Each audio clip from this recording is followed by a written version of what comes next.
You know that feeling? You meet someone new and the conversation just flows. Yeah, like you've known each other forever. Exactly. Every word, every laugh, every pause just clicks. You feel understood, heard, you feel great. Mm-hmm. But then there's the other feeling. Yeah. The one where you try to connect, you try to be friendly, and everything seems to go wrong. Awkward silences. Talking over each other, jokes that land flat.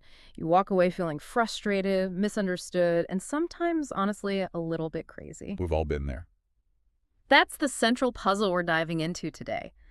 Why do conversations, especially with the people we care about most, so often go awry? Right, leaving us feeling unheard or, like you said, questioning our own sanity. What if it's not about malice or, a lack of love, but something far more subtle? Something under the surface. Our mission today is to unpack exactly that through a deep dive into Deborah Tannen's groundbreaking work, That's Not What I Meant, how conversational style makes or breaks relationships. It's a fantastic book. It really is.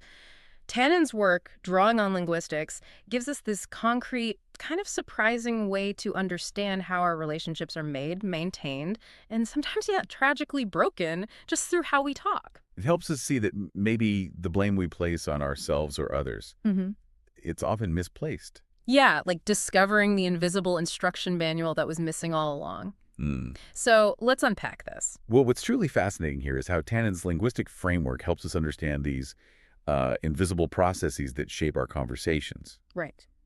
And ultimately, it can restore a sense of control over our lives in a way. Mm-hmm. Her core premise, which can be a real aha moment for many, is that all communication is, to some extent, cross-cultural. Cross-cultural, you said. That sounds bold, especially when we're talking about people speaking the same language. Are we really talking nationalities here? Not necessarily, not in the way you might first assume. Tannen argues it's not just about different countries. Think about it.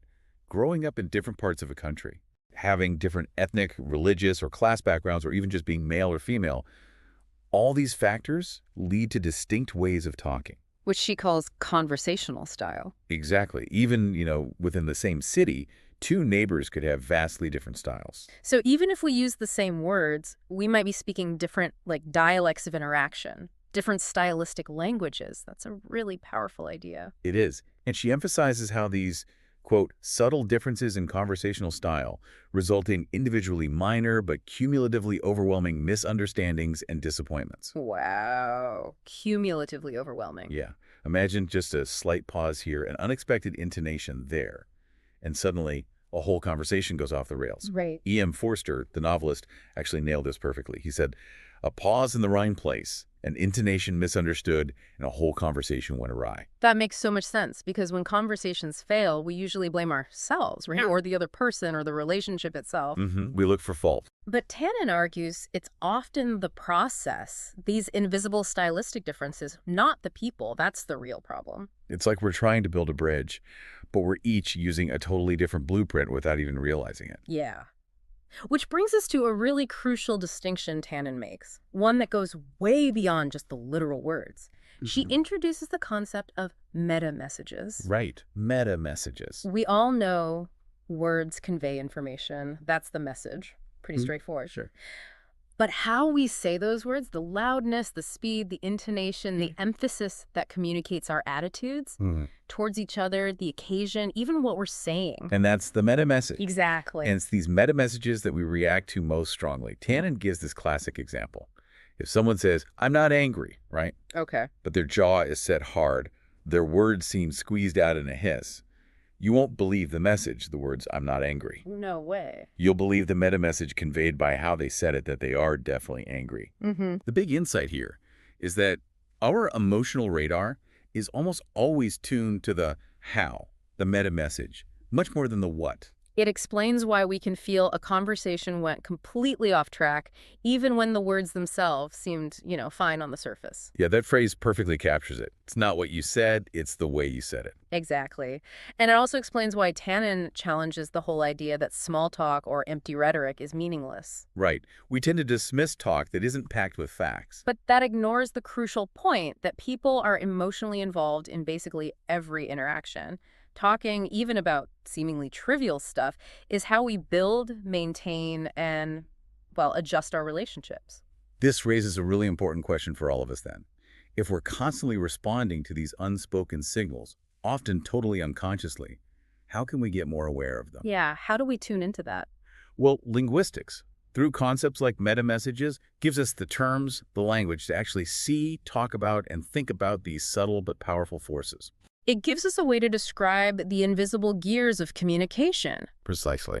So, if conversation is packed with these hidden signals and meta messages, then we're constantly walking this tightrope, aren't we?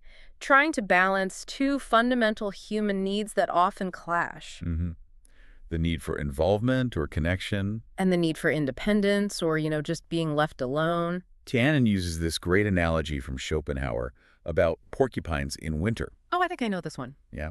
They huddle together for warmth, but their sharp quills prick each other, so they pull away. Then they get cold again. Right. So they have to keep adjusting their closeness and distance to keep from freezing and from getting pricked. It's a perfect picture of our universal human needs, connection and separateness. And here's the kicker. These needs aren't sequential, like first one, then the other. They're simultaneous. They're both active all the time. Which creates what Tannen calls a double bind. Oh. Explain that a bit more. Well, think about trying to comfort a friend who's upset. Mm. You want to show you're there for them. That's involvement, right? But you also want to respect their space if they need it. That's independence. Finding that sweet spot, that balance, that's the double bind.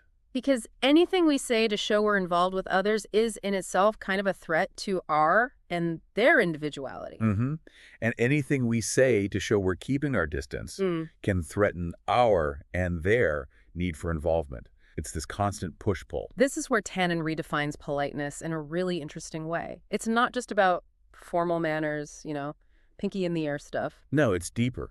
It's an attempt to consider the effect of our words on others, an attempt to navigate this very double bind. Right. Linguist Robin Lakoff apparently broke it down into 3 rules. Yeah, basically. Yeah. 1, don't impose that serves independence. 2, give options. And 3, be friendly, which serves involvement. But this kind of politeness, it can be a real two-edged sword, can it? Absolutely. Yeah. Tannen gives this example of Amy and Sue. Sue was visiting Amy, but canceled last minute because she was feeling depressed. Amy, trying to be polite and not impose, told Sue it was really okay if she didn't come, respecting Sue's independence. Trying to be considerate. Exactly. But Sue took Amy's considerateness as indifference, like a lack of involvement. Amy later felt kind of responsible because she hadn't insisted, hadn't pushed back. Wow. So good intentions totally backfired because of their different styles. Precisely. It's also clear in how we express emotions, like anger. How so? Well, you can show anger by shouting, right? That's imposing. It violates independence. Yeah. Or you can refuse to talk at all. The silent snub, that denies involvement. Both express anger, but with totally different stylistic implications that can be easily misunderstood. And these mixed meta messages are, I bet, especially common right at home in intimate relationships. Oh, absolutely. Rife with them. One partner might show love by, say, imposing eat right, dress warmly. Yeah. Because that's their way of showing care, showing involvement. But the other partner might hear that as being treated like a child, right? An imposition on their independence. Exactly. And conversely, someone who respects independence by, say, leaving their partner alone might be seen as uncaring or uninvolved. So that old saying, do unto others as you would have others do unto you, it can actually cause real anguish if the doer and the done unto have different styles. That's a key point. We assume others mean what we would mean if we said the same thing in the same way. Which leads to those impossible stalemates like, you said so! No, I said no such thing. Right. And both people can be completely sincere, but they're working from totally different conversational blueprints. It's these invisible, silent, and hidden gears, as Tannen calls them, that drive our conversations. And when they're even slightly off, misunderstandings just bloom. Like, one key signal is pacing and pausing. Just the timing of turns. Yeah, the rhythm. Tannen shares this great story about a woman from Texas who moved to Washington, D.C. Okay. And she was told to take an assertiveness class because her normal, slightly longer pauses were seen as shyness by her faster-paced colleagues. So they thought she wasn't going to speak. Exactly. She was just waiting for her turn, but they heard silence and jumped right in. Tiny linguistic cues, huge impact. Wow. Another crucial one is loudness. What counts as normal volume varies so much. Oh, definitely. Who's shouting, who's whispering? Tannen tells this story about Joe and his office manager, Murray. Oh. Joe was shocked. completely shocked to learn Murray was angry with them. Why? Didn't Murray say anything? Well, that's the point. Murray never raised his voice. For Murray, expressing anger meant not talking to Joe the silent treatment, refusing involvement. Ah, okay. But Joe, expecting maybe yelling or at least a confrontation, just thought Murray was busy. So each thought the other was wrong for not communicating anger in their expected style. Exactly. Misaligned expectations again. Beyond these individual signals, Tannen talks about conversational devices, these common patterns we use every day. One is expressive reaction. What's that? You know, those loud, fast responses like, wow, or, oh my God. Yeah. Some people do that a lot. Tannen gives the example of Jonathan and Nora, who use these reactions to show keen interest and encouragement. But their friends, Chad and David, they were often put off by it. Okay. Well, the loudness startled Chad, and David felt like his truthfulness was being questioned. Interesting. So the intention was positive, but the effect wasn't. Right. And meanwhile, for people like Jonathan and Nora, a lack of that kind of reaction can make them feel completely unheard. Then there's asking questions. Obviously, questions seek information, but they do other things too. Like show interest. Sure, but Tannen mentions Richard, who felt interrogated by his girlfriend Lucy's family because they asked so many questions. Too much. Yeah. But Lucy felt ignored by Richard's family because they didn't ask any questions. So different ways of showing engagement again. Some ask, some just volunteer info. Exactly. And if those styles don't match, you get these communication gaps. Okay, what about ritual complaining? I feel like I know this one. Probably. It's when complaining isn't really about the complaint itself, but about building solidarity. Like, you're not alone, I'm in the same boat. Precisely. But it can backfire. Jane complained to Sharon about her mother's criticism, expecting Sharon to complain too, show solidarity. Okay. Instead, Sharon talked about her own optimistic mother, which made Jane feel like Sharon was kind of one-upping her, or implying Jane's mother was terrible. So the attempt at connection completely missed the mark. Totally missed. And when you connect these seemingly minor signals and devices, you see how, when they're misaligned, they can lead to these really negative judgments about someone's personality, or their intentions, or even their intelligence. Yeah, we jump to conclusions like there's something wrong with that person. When really, it might just be a clash of these invisible conversational styles. And often we don't actually say exactly what we mean, do we? Nope. Tannen calls this indirectness. Linguists use that term for how people mean what they don't explicitly say, but sort of imply. Hinting. Yeah. And in American culture especially, indirectness often gets a bad rap. It's associated with dishonesty. The idea that directness is always better, always more honest. Mm-hmm. But Tannen really challenges this. She shows that indirectness actually offers significant benefits, particularly in terms of rapport and self-defense. Okay, rapport. How does indirectness build rapport? Well, it's about showing you care enough to know someone without them having to spell everything out. Think about like the classic birthday present example. Okay. You feel a bit cheated if someone gets you exactly what you explicitly asked for, right? Mm-hmm. Because the real gift, the meta message, is that they know you well enough to figure out what you'd like without asking. I get it. It shows they understand you, builds closeness. Exactly. Indirectness also offers self-defense. How so? Yeah. Protecting yourself. Yeah. Like asking a pre-question, maybe, are you busy tonight? Before actually inviting someone out. Testing the waters. It lets you test the interactional waters, as Tannen puts it. Protects you from outright rejection if they say, yes, I am busy.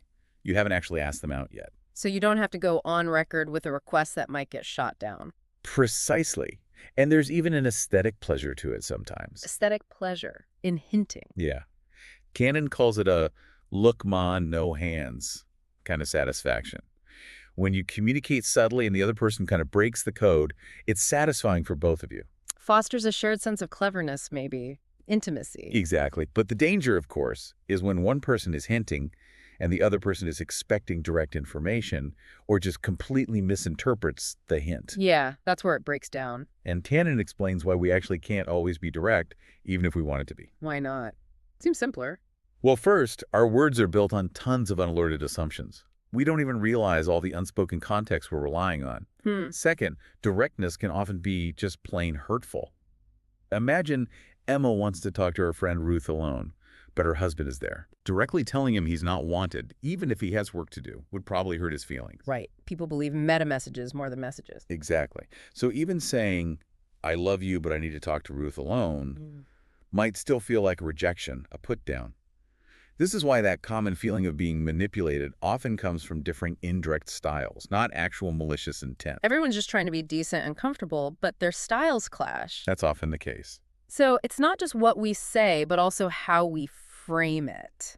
Tannen defines framing as a way of showing how we mean what we say or do and figuring out how others mean what they say or do. It's like the invisible instruction manual that comes with every utterance. Telling us how to interpret it, is this a joke, a demand, Yeah, a sincere question? exactly. Subtle signals like pitch, tone of voice, facial expression, they frame our words. And when those frames are misaligned, that's where the trouble really starts. Like the dinner negotiation example between Monica and Jay. Hmm. Monica expects a vague start like, so what are you in the mood for? To begin the negotiation process. Okay, that's her frame for starting. But Jay expects a specific suggestion, like naming a restaurant, as his way of starting the negotiation. So both are trying to negotiate dinner plans. Right, but their framing of how you begin that negotiation is totally different, which leads to frustration. Our words don't come with, like, instructions for use stamped on them. No, they don't. And the power of these frames is that they work off the record. They're implicit. Making them powerful, but also really hard to challenge directly. Yeah. If you try to ask someone, hey, how did you frame that? Or what did you mean by that tone? They might get defensive. They might hear it as a challenge or just say, what do you mean? What do I mean? Exactly. Okay, this next insight really changes how you see even simple interactions. Tannen talks about meta-communicating. Which is just talking about the communication itself. Right, and reframing, which is changing the frame, but indirectly, she told the story about giving a lecture. Oh, yeah, where the couple kept interrupting her. Yes, interrupting, challenging her. She realized she was stuck playing within the battle frame they had set. She was reacting within their game. Right. What she realized later was she should have broken that frame, either by explicitly saying what was happening, like naming the game. Or by indirectly changing the dynamic. Yeah, like maybe saying something like, there are 75 people here, let's give others a chance to ask questions. It's about recognizing the implicit game and just refusing to play by those rules. That takes some awareness, though. It does, and sometimes even seemingly positive frames can act as put-downs. How do you mean? Like praise being bad. Well, generosity or praise can unintentionally reframe a situation negatively, making someone feel criticized or inferior. Tannen mentions Marjorie, who took a trip to London after her divorce. Okay. Her friend Barb, smiling kindly, said, oh, you don't have to go all the way to London not to be alone on Christmas. Next year, you can spend it with us. Ouch. Right. Marjorie felt her exciting trip was reframed as this, like, pathetic attempt to avoid loneliness. Even though Barb probably thought she was being kind and inclusive. Exactly. These mixed meta messages can make you feel awful even when someone seems to be saying something nice. So in all these interactions, we're also constantly navigating power and solidarity. Right. Tannen says these two concepts really capture how we juggle involvement and independence in our relationships. Yeah. Power involves control, resisting being controlled. Solidarity is about friendliness, being on an equal footing. And what's fascinating is their paradoxical relationship. She says, power can masquerade as solidarity. Mm-hmm. And also, love implies wanting to please. So getting others to love us is a way of getting what we want. It's like that classic drawing, the optical illusion, the chalice, and the two faces. You can only see one perspective at a time, but both exist simultaneously. It's hard to see that someone can love you and be using you or exercising power at the same time, but these dynamics are often intertwined. Yeah, very much so. And this plays out clearly in how we use forms of address, like names. Yeah. Calling someone by their first name can be friendly. Right. A sign of solidarity. Sure, seems normal. But when it's non-reciprocal, like a boss calls an employee Jimmy, but the employee has to say Mr. Warren. Ah, okay. That conveys a meta message of superior status. Exactly. Yeah. Which can feel condescending. Tannen uses the example of a man saying, thanks, honey, to a female executive. Oof. Yeah. He might have meant it to be friendly, showing solidarity in his mind, but she heard the condescending meta-message of him assuming a non-peer, maybe even gendered power dynamic. Right. And this extends to professionals trying to be, just folks. Yeah, doctors or professors inviting everyone to use their first name. Sometimes that can be perceived as affecting false equality or even sacrificing earned respect. Interesting. Tannen mentions 4-year-old Ben Clark. Yeah, who approved of his formal specialist more than his hip family doctor. He said, now that's a doctor, because the specialist talks like a doctor. So sometimes that formality, that distance, is actually perceived as a sign of earned status and competence. It can be.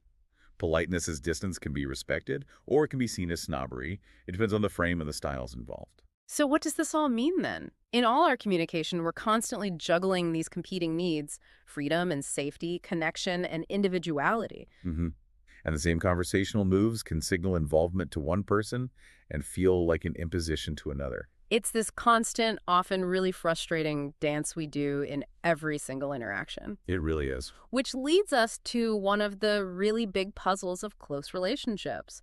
Why do things often seem to get worse instead of better over time? It's maddening, isn't it? It is maddening.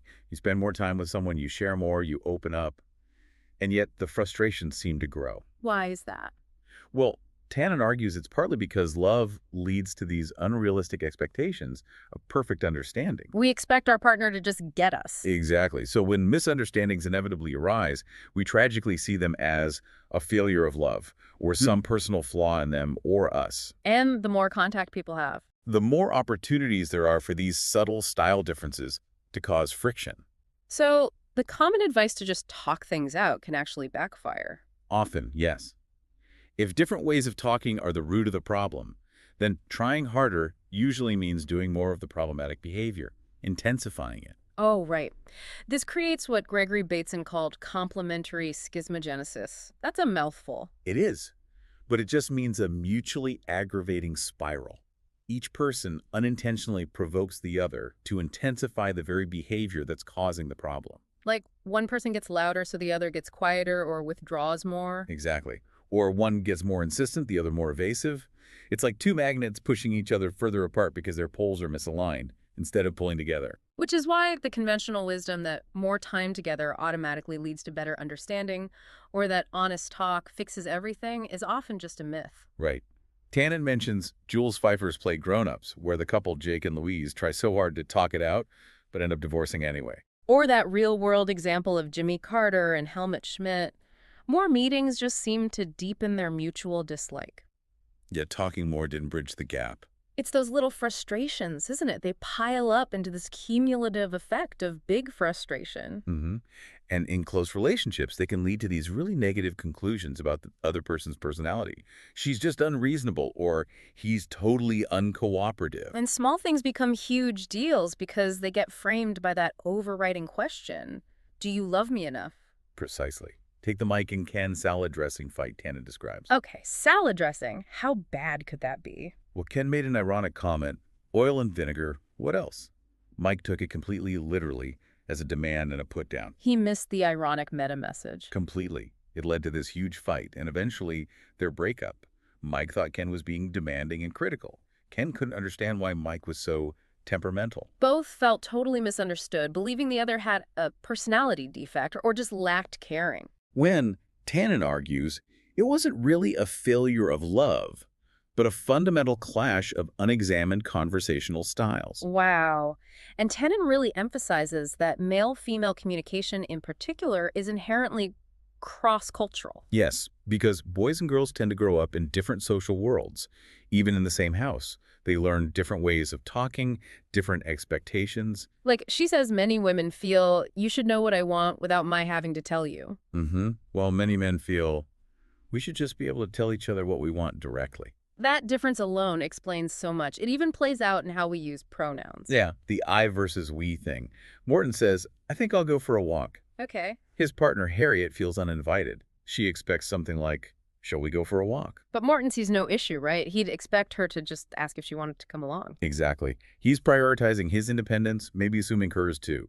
She's looking for a sign of involvement, of us-forcedness. And another common difference is how partners approach talking things out when there's a problem. Oh yeah. Dora expects her partner Tom to ask questions, reassure her, maybe share his own similar problems when she's upset. She's looking for connection, empathy. Right.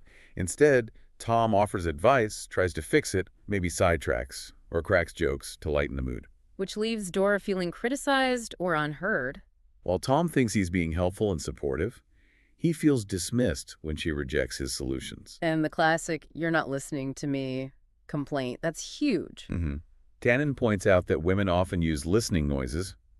Oh. Yeah. More frequently, mainly to show, I'm listening, keep going.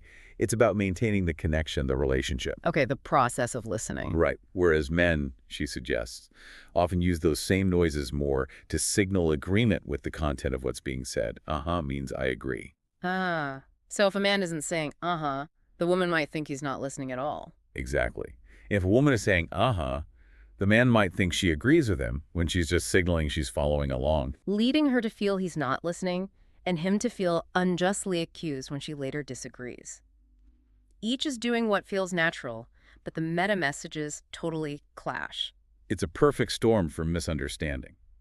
So if we connect this back to the bigger picture, the fact that perfect understanding in primary relationships feels impossible sometimes. It's not necessarily a sign of pathology Sure. or a lack of love. Not necessarily. It's often a natural, inherent consequence of these deeply ingrained, often unconscious stylistic differences that we develop from childhood onwards. Which leads to another painful part of intimacy, the ally becoming the critic. Yeah, it's a bitter irony, isn't it? The person who's supposed to be your closest ally, your intimate partner, often becomes the intimate critic. Those quirks that were once charming Suddenly become magnified faults, highlighted, maybe even linked to past failings. It's rough. And this criticism often comes in really subtle forms, like what Tannen called help we can do without. Right, like Gerald correcting his wife Marilyn's French in front of their friends. He thought he was just helping her improve, being supportive. But she felt completely incompetent, put down in public. The message was help. The meta message was, you're not good enough. Or sarcasm. That can cut deep. Like Timothy's ex-wife, smirking adventurous, when he just mentioned eating a croissant. Ouch. Why was that bad? Because it tapped right into his insecurities about being too cautious. It was this sharp, unexpected criticism disguised as a joke. Tannen calls it like a shot from a gun with a silencer. The wounded feel the hit, but the source is hard to pinpoint. And the classic nagging and correcting, Jim criticizing his wife B's kitchen habits constantly. Or the husband who always corrected his wife when she said Russia instead of Soviet Union. Making her feel not smart enough. Exactly. Yeah. These corrections are often less about objective truth and more about the critic's own standard of how things should be done or said. It's about their frame. Tannen suggests we sometimes criticize intimates as a weird form of protection against overwhelming closeness. Yeah, like adolescents needing to separate from their parents by finding fault. Seeing faults in others can make us feel more competent, more separate by comparison. It's a way to manage that independence need. But the focus is different. The critic focuses on the validity of their point. You were doing it wrong. While the person being criticized reacts mostly to the meta message of disapproval. You think I'm incompetent, or you just don't like me much. And these repeated criticisms, even about seemingly minor stuff, can cause real lasting damage. Absolutely. Tannen mentions Josie, who internalized her ex-husband Andy's negative view of her quirks, making her feel displeasing to be around long after they divorced. That's sad. And the most destructive form might be hand-me-down criticism. Oh, yeah. That's when someone reports what a third party supposedly said about you. Jerry told me he thinks you shouldn't have shown that letter to Molly. Why is that worse? Because it feels more powerful, somehow more true. Precisely because it was supposedly said out of your presence. Like it's the objective reality check. Ah, the real truth revealed. Right. Tannen strongly advises confronting the original source if you can, or at least seriously questioning the messenger's motive for relaying the information in the first place. Why are they telling you this? Okay, so understanding all these dynamics, it can actually give us some practical guidelines, maybe, for both critics and the criticized. Definitely. For critics, maybe avoid repeating criticism unless it's truly necessary and carefully considered. And definitely avoid absolutes like you always do this. Stick to on-the-spot or brief delay feedback. Don't let resentment build up and then explode over something small. And for the person being criticized, what can you do? Well, first, try to remember that criticism is often a weird byproduct of closeness, maybe even a twisted sign of intimacy, however painful it feels. Okay, reframe it a bit. Yeah. And instead of getting defensive and debating the validity of the criticism, no, I didn't leave the cap off, try responding to the pain it causes. How would that sound? Maybe something like, constantly being told I'm doing things wrong makes me feel like a walking mistake. That focuses on the emotional impact, the meta message. Which is more likely to get an apology, maybe, than escalating their argument about the facts. Exactly. And practice that observer stance we talked about. Like Jennifer, whose anger at her mother always sweeping her kitchen floor just dissolved when she recognized the pattern and stepped back emotionally. Seeing it as a stylistic difference, a habit, not a personal attack on her housekeeping. Right. Detaching a bit. Okay, so what can you actually do with all this insight beyond just understanding it? Well, the first step is definitely understanding your own style. How do you communicate? What effect does it seem to have on others? How do you figure that out? You could try tape recording conversations with permission, obviously, Yeah. or just start consciously observing your own habits. When do you interrupt? How long do you pause? What's your default way of giving feedback? Self-awareness first. Then what? Then you can try making small, conscious adjustments to your signals. If you realize you tend to talk over others, maybe consciously try waiting a beat longer after they finish. Okay. If you find yourself doing all the talking, maybe try counting to 6 after the other person pauses, just to see if they were actually gearing up to say more. These little shifts can have a surprisingly big impact. Tannen shares that really inspiring story of a student who changed his style with his friend Sean. Oh yeah, Sean was the compulsive talker who never paused. Right, and the student felt constantly frustrated. But instead of avoiding her, he decided to try matching her style. So he started cutting her off, raising his voice. Yeah, even dragging other people into the conversation, mirroring her energetic, maybe slightly overwhelming style. And what happened? The result, they got along extremely well and became really good friends. It's this powerful demonstration that your change can actually prompt a change in their behavior. It's not just about them adapting to you. That's fascinating. Hmm. Another powerful tool is meta-communicating, talking about the communication itself. Carefully, right. Yes, carefully. Instead of an accusation like, stop interrupting me, maybe try something focused on your own needs, like, I need a bit more time to get going when I talk. Or naming the frame, like, I feel like you're kind of having a shouting match right now. Can we maybe slow it down? Exactly. Or you can even ask people gently what they expected in response to their comments, opening up a dialogue about the process itself. But the most powerful strategy, Tannen suggests, is often reframing implicitly. Changing the frame without explicitly naming it. Yeah, like the example of Mr. Beto, the guy in the chemical lab storeroom. Right, the chemists complained he was uncooperative, always needing to be grilled for information. Tannen realized Mr. Beto felt his competence was being questioned by all the questions, so he got defensive and evasive. So what was the reframing solution? She'd advised him to just volunteer all the information up front, automatically. Preempt the questions entirely.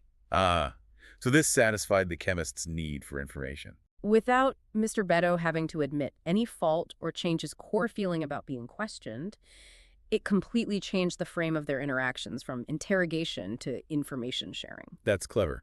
But Tannen does caution that these strategies aren't always easy. No, they come with challenges. It takes real effort to make these automatic conversational processes conscious. And your way of speaking is, in a very real sense, your identity. Changing it can feel unnatural, even fake. Plus, some people just don't buy into the whole idea of meta messages or the relativity of politeness. They believe there's just one right way. True. And meta-communicating, talking about the talk, can put problems on record. It can introduce conflict where maybe there was just mild friction or make a casual relationship feel awkwardly intimate. So use with caution. But even with those cautions, just knowing about conversational style can bring huge relief and clarity, right? Absolutely huge. Tannen shares a letter from a copy editor who said the insights helped explain herself and also to her husband, who always complained she talked too much. Understanding why was powerful. And the psychotherapist, who, after learning about conversational style, realized a client's supposed resistance, wasn't deep psychological stuff, it was simply a stylistic difference in turn-taking. Wow. So knowledge itself transforms perceived faults into understandable, maybe even manageable differences. You realize you're not losing your mind. Exactly. It's truly a new way of seeing. Tannen connects it to the Sapir-Whorf hypothesis, the idea that language shapes thought. So learning terms like frame and meta-message. It gives us a new lens, literally new tools, making it easier to talk about and think about how our ways of talking shape everything. It lets us step back, observe the interaction, rather than just getting swept away by the emotional reaction, like that saying, if you can't fight it, study it. Creates a bit of emotional distance, which helps find solutions. And this lens, it widens far beyond just our personal relationships, doesn't it? Oh, completely. These same processes, misunderstandings based on style, framing, meta-messages, they play out constantly in public life, in business, even in international relations. Like the complexities of affirmative action debates she mentions, where different styles can lead to perceptions of prejudice when people might just be behaving in culturally different but equally valid ways. Or those literally life and death consequences in international communication. Anwar Sadat's comment, invited or not invited, I will come.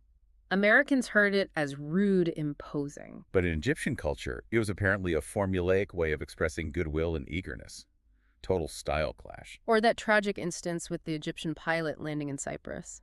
He took silence from the control tower as assent, as permission to land.